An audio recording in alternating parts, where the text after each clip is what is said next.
Hey guys, welcome to Franklin Woodworks.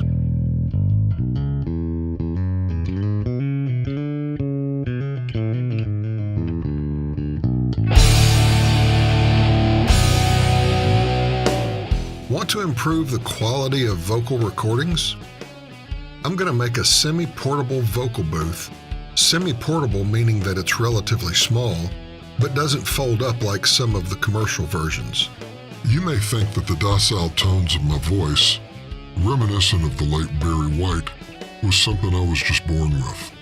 The truth is that I have a face for radio, and I do a lot of electronic stuff to get my voice to sound as good as possible. None of this is necessary, but I've been recording music long enough that little things bother me and I just have to fix them. The idea behind a vocal booth is that it blocks or absorbs sound wave reflection as you're recording, giving you a cleaner recording. The way I'm going to make this vocal booth will do that and isolate the mic from vibrations or resonance from the desk where I do my recording.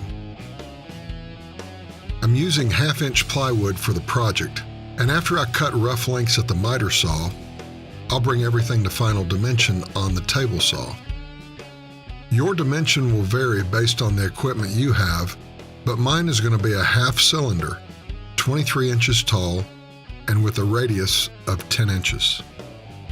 I'll need to bend this plywood around the 10-inch radius, and to do that, I'll cut grooves that will weaken the plywood, giving it flexibility. The trick is to introduce enough weakness to get the flexibility I need, but not make the plywood any weaker than it needs to be. If the grooves are too shallow or too far apart, the plywood will be too strong and will crack as you bend it. So after some testing, I came to the formula of a 3/8 inch groove spaced 3/8 of an inch apart. To cut the top and the bottom, I used my trim router mounted in a homemade circle jig with a 1/2 inch router bit. I've located the center of my plywood, so I mount the jig with a pivot screw and cut a 3/16 deep groove with a 10-inch radius. Then I changed the jig to an 11-inch radius and cut out a circle, using 2 passes to get a cleaner cut. To get the 2 halves separated equally, I mount the circle on my tapering jig using an 1/8 inch drill bit in the center hole against the edge of the jig to offset the circle by an 1/8 of an inch. The kerf of my blade is an 1/8 inch, so this should bisect the circle exactly. To put this thing together, I run some glue in the groove on the base, then fit the flexible plywood in the groove. I also put on the top, but without glue. I'll glue the top separately, but this will allow me to clamp the structure while the glue sets.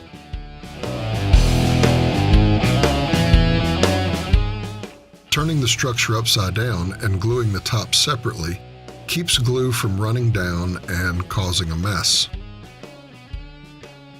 Now I have to mount the acoustic foam. I'm sure there are cheaper options, but I went with foam actually designed for acoustic treatments. I used spray adhesive, and that worked pretty well.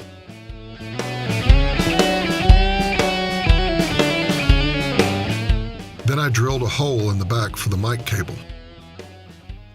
Now that it's finished, it's time to test it. What you're hearing right now is my mic in the recording studio just sitting on my desk. I've also removed some of the software filters that I used to clean up the recording. Now the mic is in the vocal booth. If you're listening on your phone or tablet, you probably won't be able to hear the difference. But to me in my studio, it's a huge difference. Hope you like this video. Don't forget to like, subscribe, and share.